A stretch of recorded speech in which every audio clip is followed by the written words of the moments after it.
The Tesla Model Y did not stop even when it was unloaded from the tow truck. It kept trying to go all night in the yard where it was towed, and they finally had to cut all the wires that made it go anywhere. He is spending over $100 million building an underground bunker. I'm Stephanie Keith. And I am Tara Manjakovic, and we are unapologetically outspoken.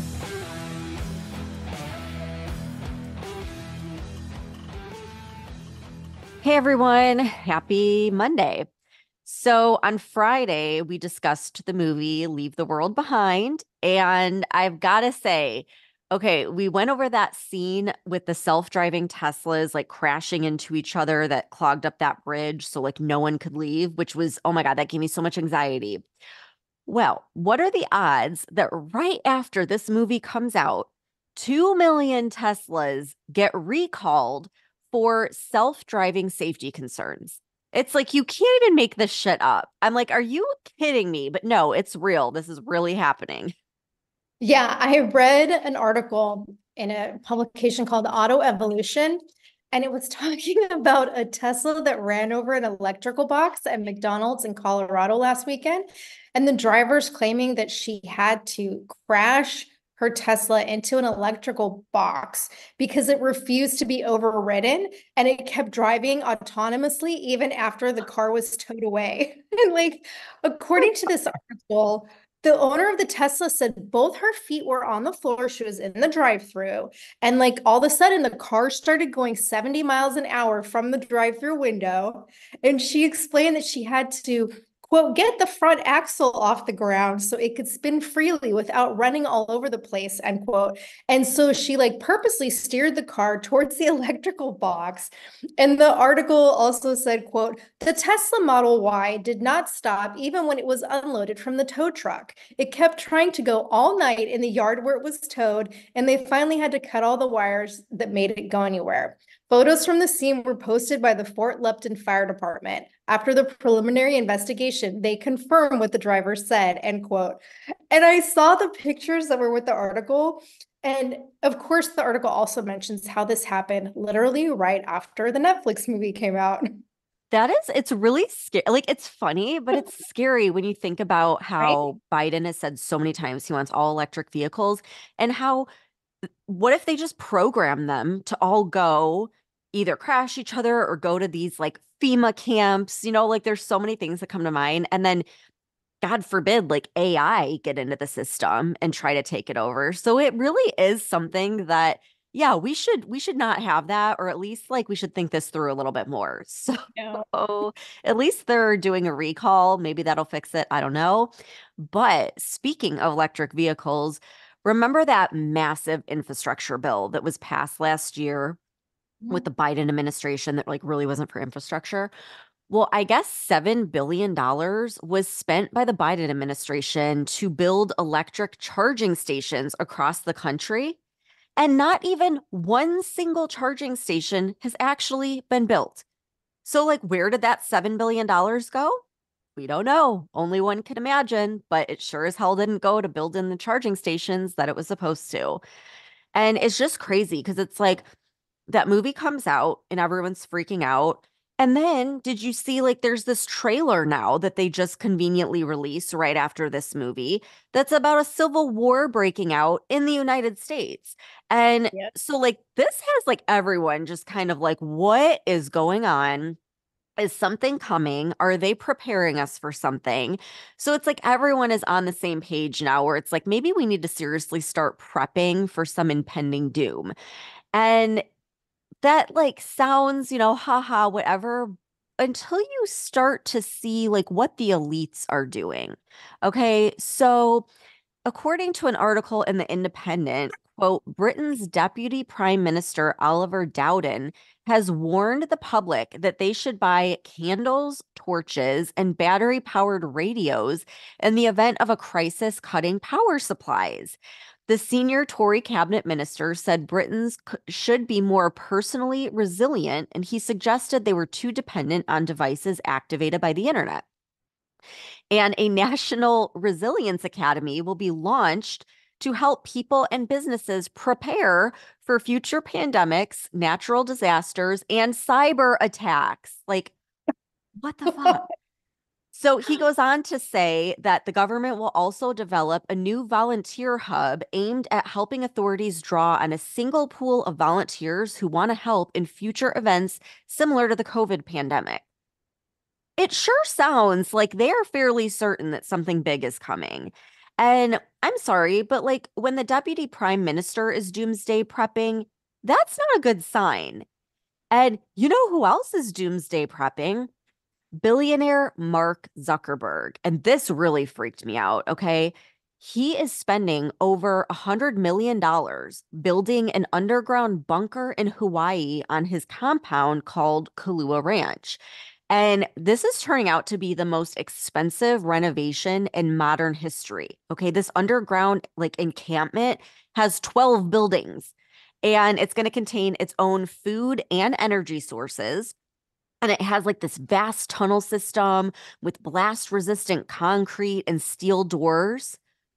Like, does he know something that we don't? I mean, that's not normal behavior. And I mean, Tara, like, doesn't that freak you out? Like, billionaires and prime ministers are doomsday prepping. I think we need to start paying attention and doing some prepping ourselves. Like, don't you think? Well, it's funny you say that because on Friday, an article came out in News Nation and it was talking about how doomsday prepping is like totally becoming a thing. And in addition to Mark Zuckerberg, it mentioned that OpenAI co-founder Sam Altman, along with celebrities Ryan Seacrest and Josh Duhamel, however you say his name, they're totally into prepping. And there's a ton of people that are buying properties in places that they're calling bunker communities. And this article was focused on a former Army base turned bunker community in South Dakota called Vivos X Point. And a correspondent for News Nation went out there and he met with a representative of the community. And the guy said, quote, "We have a lot of ex-military. We have an awful lot of ex-law enforcement. We've got people who are teachers. Some people live out here and they telecommute and do their jobs right out of their bunkers," end quote. So this property in South Dakota has more than 530 bunkers on it. It's built to be totally self-sufficient. The article said that some people have like a plane full of gas to get them to their bunkers at any moment. Some of the bunkers have generators, bomb blast doors, gun safes, electrical rooms, storage for food, bedrooms, bathrooms, the whole thing. They cost around $55,000 and 200 of them have already been sold. And reportedly, like sales are picking up and people want these bunkers. And the article was also talking about a study on finder.com that reported 39% of millennials and 40% of Gen Zers reported spending money on prepping in the last year, and roughly a third of adults in the United States dropped upwards of $11 billion in the past year on emergency preparedness. And then I read another article from Fox News that came out a couple days ago that was also referencing this study. And according to Drew Miller, the CEO of a company called Fortitude Collapse Preparedness and Fortitude Ranch, and then another guy, Patrick McCall, who's the president of the McCall Risk Group, they're both saying that the 2024 presidential election is a motivating factor for people on both sides of the political aisle to get into doomsday prepping. Why? Due to concerns of a possible civil war if the elections go bad. And then Fox News also interviewed someone called Breck Wagoneer. I guess this person's a millennial who runs a YouTube channel called Sustainable Prepping. And Breck said, quote, "I think for the first time, a lot of millennials and Gen Zers are realizing how fragile our systems are. We've grown up in a time in which technology has meant we've had grocery stores that were always stocked. You can get anything from Amazon in 24 hours. Then all of a sudden, the pandemic and now some uncertainties in our national and international politics has made us rethink how all these systems are not as stable as we assumed," end quote. Yeah, that's very true. And Yep. I mean, just think about it though. Like, even if there isn't some crazy event or war breaking out, there's still a lot of practical reasons to have supplies in case of emergency, since the Biden administration is continually attacking like pretty much every basic convenience, like heating our homes in the winter, for example. And according to Reuters, more than half of the US and parts of Canada, home to around 180 million people, could fall short of electricity during extreme cold again this winter due to lacking natural gas infrastructure. And this is according to NERC, or the North American Electric Reliability Corp. And I'm sorry, but like, this is absolutely insane considering we just did that episode where Biden announced that he's committed to cutting back on energy at that climate summit last week when we can't even sustain what we're currently doing. And I just feel like it's moving us backward in time. Like, not even backward a decade, but backward like a century to where we can't even reliably heat homes in the winter. And blackouts are on the horizon. I mean, they've been pretty upfront about that. And the article went on to say that there's just not enough natural gas pipeline and infrastructure to serve all the gas generation in certain big areas. So demand is greater than supply, which likely means that rates are going to hike again at a time when people truly can't afford it. So it's like, I feel like even just in a regular circumstance, you should have supplies on hand because what happens when there is a blackout or your heat's not working? You want to be able to like survive just all this crazy shit that this administration's putting forth. Yeah, and I just want to talk about one story I read last week, just from the perspective of like the chaos of a blackout or a cyber attack or whatever, because this story just kind of emphasizes how completely unprepared we are and completely dependent we are. So I guess last Friday, there was a power outage in New York, and it was due to an incident at a Con Edison plant in Brooklyn. And the article that I read in express.com described it as chaos because you had people trapped in elevators and trapped on the subway. And they said people all over the city were furious and they were going on social media to complain. And now, mind you, this power outage was 20 minutes. 20 fucking minutes, and it caused, quote, chaos. So, how are people going to cope when it is a true crisis? And I do have to mention though, because there was one comment I read where someone posted, quote, NYC power outage just happened while I was halfway through the new Netflix movie, Leave the World Behind. Wife and I are freaked the fuck out. And I Well, was yeah, like, because you start totally. thinking, like, what if we're being attacked or what is this an EMP attack? And, like, here's the thing with the bunkers is like, I, occasionally I'll come across these videos of like serious doomsday preppers, and they always say how quickly chaos will erupt. So they're like, don't go anywhere. Like, you need to stay home. So for all these people that have bunkers, like, unless you're living in the bunker, getting on a plane and flying to South Dakota and like getting to the bunker is probably more dangerous than just staying put in your house. And if there's a nuclear war, I don't really want to live through that in a bunker anyways, because like what kind of a life is that? So it's just like to me, it's kind of like stupid, but it's crazy at the same time. And okay, so like, first of all, for any of you astrology people out there, it's Mercury retrograde right now, which could explain some of this crazy shit happening. Like, I mean, Tara, like there's been all kinds of crazy stuff happening with me over the past week or so. Well, NASA recorded the biggest solar flare that's been reported in years. And apparently, this also happened like right after that movie came out, and it knocked out like radio signals for a few hours. So it's like all these crazy things are all happening at the same time. And it's just wild. It's like, what is going on here? Is it Mercury retrograde? Like, is the world falling apart? I don't like it. It's making me like very anxious. Um, and then on top of all of that, we talked about last week how the cyber attack from China like hit the US and it's been going on for like a year, but they just recently found out about it. Well, the Washington Post did a whole piece on this, and it said that the Office of the Director of National Intelligence did a threat assessment, and it warned that China, quote, almost certainly is capable of launching cyber attacks that would disrupt US critical infrastructure, including oil and gas pipelines and rail systems. So, if Beijing feared that there's going to be a major conflict with the United States, it almost certainly would consider undertaking aggressive cyber operations against the US homeland critical infrastructure. and military assets worldwide. This is coming from that article. Does not feel very good to read that.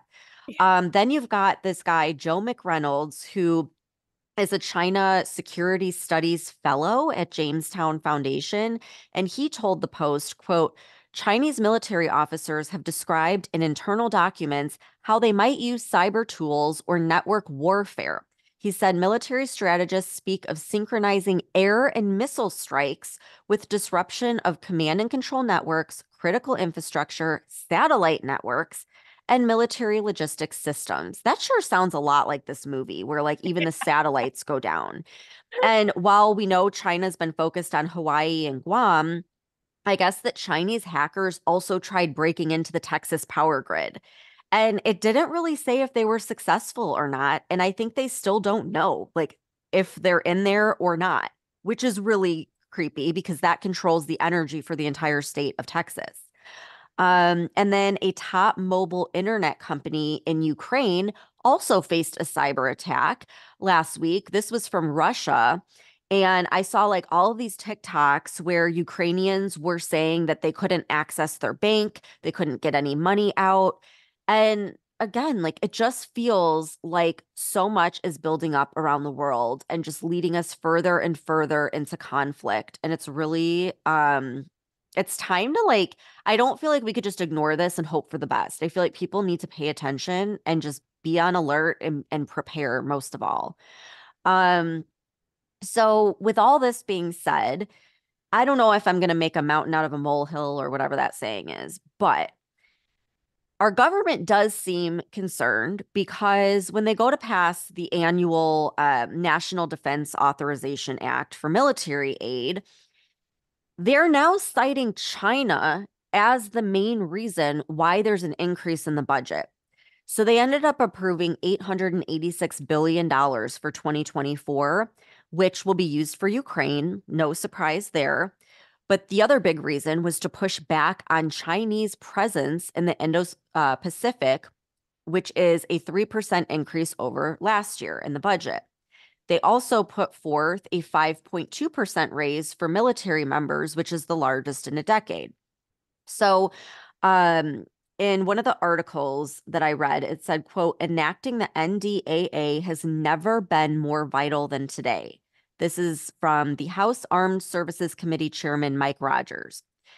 And he also went on to say that America and our allies face unprecedented and rapidly evolving threats from China, Russia, Iran, North Korea, and terrorist organizations throughout the world, end quote. Okay, so I like started freaking out when I was reading this because again, this is like right after I'm watching that movie and there's like a cyber attack.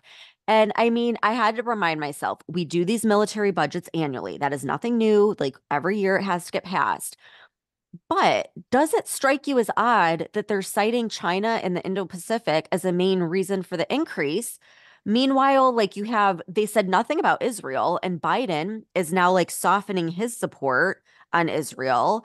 And it makes me wonder, like, is something happening with China that we don't know about, that they're not releasing to the public? And like we find out there's this ongoing cyber attack. Now there's this budget that gets easily passed, by the way, with bipartisan support. And then all of a sudden, the Biden administration is shifting its focus off of Israel and onto China. Like something just doesn't feel right. But maybe it's because I just watched that movie. So what do you think, Tara? Like, am I being paranoid? Should I blame leaving the world behind, or is this a legitimate concern? Well, you know that I have a conspiracy theory brain just like yours. And honestly, like when there's bipartisan agreement so quickly on any kind of budget lately, I feel like it warrants paying attention. And Right? but if I'm trying to come from a logic perspective of preparedness, from all the stuff that I read, like one of the provisions of this NDAA that was passed by both the Senate and the House is called the Islands Forum Partnership Act. And it's a bill that was introduced by Senator John Kennedy and co-sponsored by 20 other members of Congress.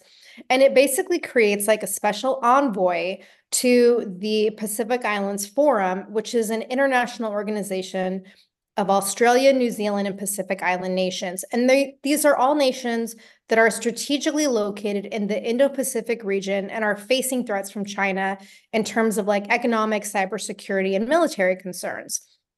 And the Associated Press reported that this bill also establishes a new training program with Taiwan to accelerate deliveries of Harpoon anti-ship missiles to Taiwan. And there's some kind of agreement enabling Australia to access nuclear-powered submarines. And so the Washington Times reported this past weekend that US forces in the Pacific are increasing these multinational military exercises, and they're growing in number and in scale. They keep adding more foreign participants, and that all of this is in response to China's growing military power. So there's joint patrols taking place in the South China Sea and the East China Sea with French and Canadian warships. And for the first time ever, Australia joined the 2-week annual military exercise that just took place last week with the United States and Japan.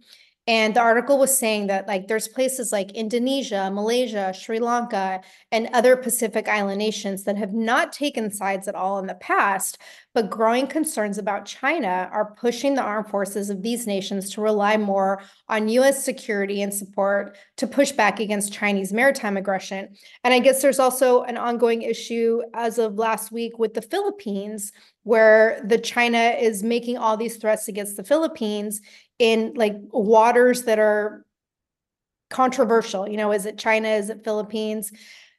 But like, I don't know that any of this is comforting, right?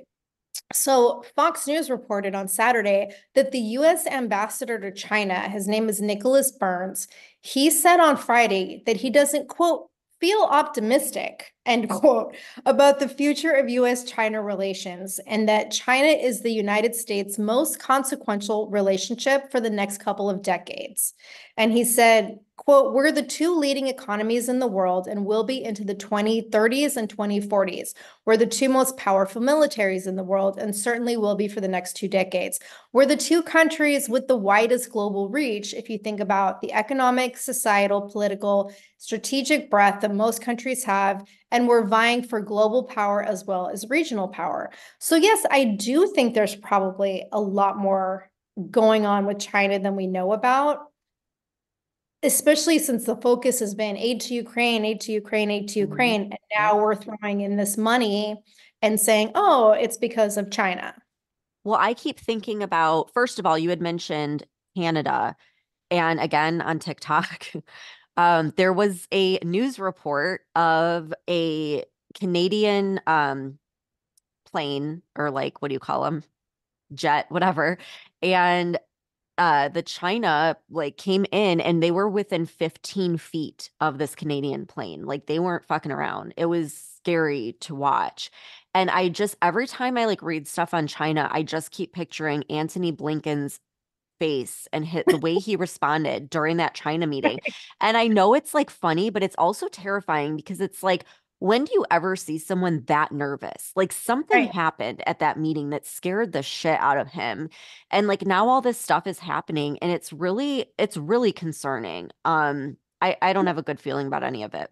That's why Nicholas Burns was saying, he was like, yes, we just had this meeting with China and it seemed like, you know, things are going well. But he still said, despite that, I don't feel optimistic about the future of US-China relations. Right. So is that concerning? Absolutely. But I do want to mention on a separate note that according to Mike Rogers, this new defense bill also includes provisions banning critical race theory and like saying that promotions are going to be based on merit. But I guess a lot of Republicans voted against the bill, even though it passed, you know, bipartisan passing. A lot of Republicans voted against it because it didn't include any restrictions on gender affirming healthcare for transgender service members. And it didn't block the Pentagon's abortion travel policy, which apparently allows reimbursement for travel expenses for service members if they have to travel out of state to get an abortion. So I guess we're making some progress with this bill, but You who know, knows? it's interesting because I feel like out of all of this, the one silver lining is I think a lot of people on the left are starting to realize why we have things or why we did have things in place the way that they were. I know I watched Barry Weiss, who was one of the authors that she's always been on the left, but she was one of the Twitter Files reporters. And she was talking with these like other liberal guys. And again, like they've always voted left, they've always been liberal. And they were talking about the state of the world and Trump. And like the one guy was like, Trump is arrogant. He's an asshole. He's mean. He's unprofessional. I don't like the way he speaks. I don't like the way he looks. And he's just going on and on and on. And he said, but every other country in the world feared him and they saw him as a strong leader and they did not mess with him. And he's like, I think we're getting a wake up call as to why we need that. And like, yeah, in this great, wonderful world, we wouldn't need that, but that's not where we are. And he's like, so now I'm realizing like why we need someone who's an asshole and that everyone fears because strength, it keeps you safe. Yeah. And so I feel like people are starting to realize that. But like, again, it's probably going to be a little too late. Like, are they going to realize in time? And like with the military, it's like, yeah, maybe instead of focusing on, equity and transgender in the military, we should just focus on people who are good and can do the work and are like physically equipped to go in these war zones and defend our country. So, I mean, I think it's going to take scary stuff like this, though, to wake people up. You know what's sad though? It's like military recruitment is still, it's down. Oh, I mean, yeah, they've totally tarnished their yes. image. And I don't know if you saw this, but there's this whole issue on TikTok right now because there's an army guy on TikTok and he's an influencer and he's basically like I guess his name is Anthony Laster and he recently slammed the army for having like no privacy and the pay sucks and the food is shitty and the leadership's disrespectful and they're not getting any sleep. And he had like 600,000 views. And then he has like more than 1 million followers on TikTok. And he's making all these claims in uniform. And it just like, I'm sorry, we look like fucking retards. Like our military looks absolutely ridiculous to the end of the world. See where my mind is? End of the Yep. world. To the rest of the world.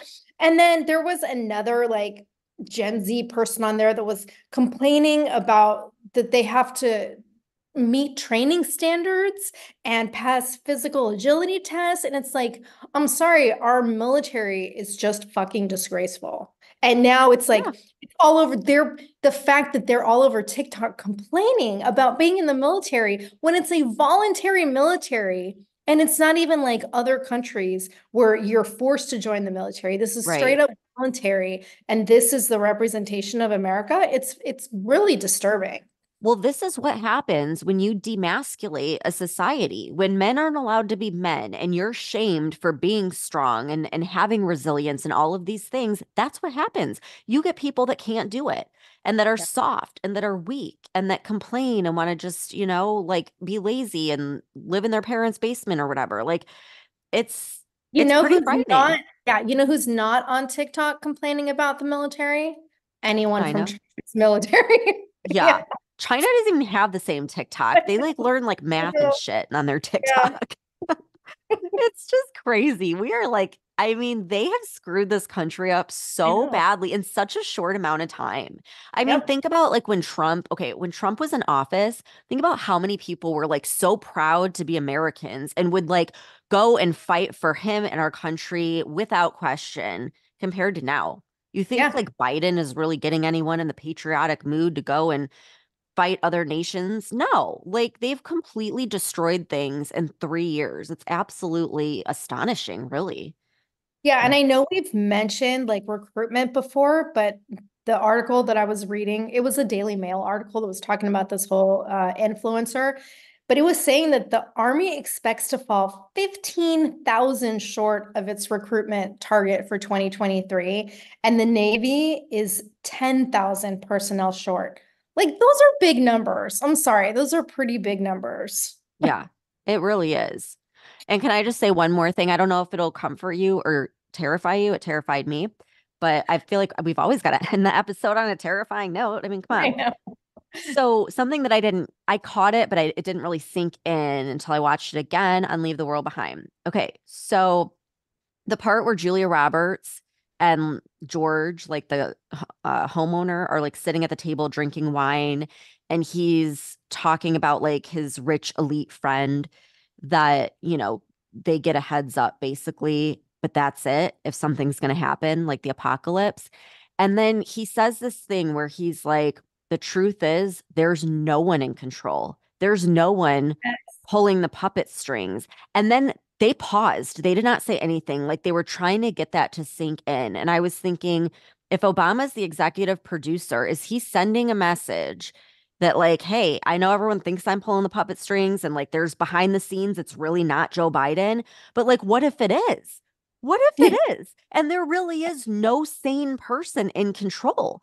Like, I'm sorry, that's terrifying if it really is the case. And maybe it is, or maybe he put that there to trick us. But I'm like, what the hell? Like, maybe there is no normal person holding things together right now. And it really is Biden just doing all this crazy shit and everyone's just going along with it.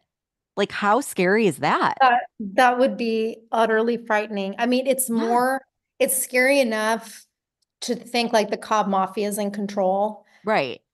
but But it's wait, better than thinking it's just Biden. yes, yes, exactly. It is. It is. That's, oh my God. Yeah. I I, know. I know. and I was out of town all weekend, so I haven't had a chance to rewatch it, but I'm still planning to rewatch that for all the symbolism. Yeah. Yeah. Oh my gosh. Well, that's what's happening in the world. And I know it sucks. And like, I hate to be like a Debbie Downer, but I was listening to this like great speech that Tucker Carlson gave, and he was like, you guys, we can't just keep our head in the sand. Like, we can't do it's so irresponsible to do that. You've got to pay attention. You've got to prepare. You've got to stay informed. And he's right. Like, we need to know, and we should be prepared because again, even if it's not doomsday, there's a lot of stuff that they're saying. They're flat out saying is going to happen like next year with blackouts and all these different things, that we should definitely have like some basic supplies and like skills that we learn to just freaking get through it because it's not looking pretty. So, Yeah. And yeah. again, I'm sorry if you have the Deputy Prime Minister of Britain saying, people start preparing, like, And not that's just saying, they're putting money into this. They have like task force yeah. things going on and like Yeah. volunteer programs. Like he knows something. And yeah, it's like we need to start paying attention. Otherwise, you're going to get to that point and you're going to wish you were like the Kevin Bacon and you're going to be the Julia Roberts with your head in the sand. So pay attention, everybody. Go to Costco and stock up, stockpile. All right. Well, happy Monday. I guess on Wednesday, this means we'll have to find something a little more fun to talk about and not so scary. Come Uh, on, this is fun though.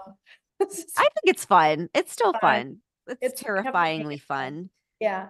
So yeah, we'll find something good for Wednesday and maybe we'll watch the movie another time and find more things in there. But everyone have a good start to your week and thanks for tuning in. If you're sick of all the crazy shit going on in our country and you want to express your support and patriotism for the show, head on over to our Etsy store at UO Patriot Chicks and check out our new stickers. The link can also be found on our website. If you love the show and you want exclusive episodes, support the podcast and join the conversation by becoming a member of our Patreon community. We'll be posting weekly member-only podcast episodes and content that isn't available on the weekly podcast. Every Patreon member will also get a free Unapologetically Outspoken sticker and updates about our new sticker release before they're made public. And be sure to follow us on TikTok at Unapologetically Outspoken. And if you haven't done so already, please rate and review the podcast. The more you support us, the more people we can reach. So help us spread the word.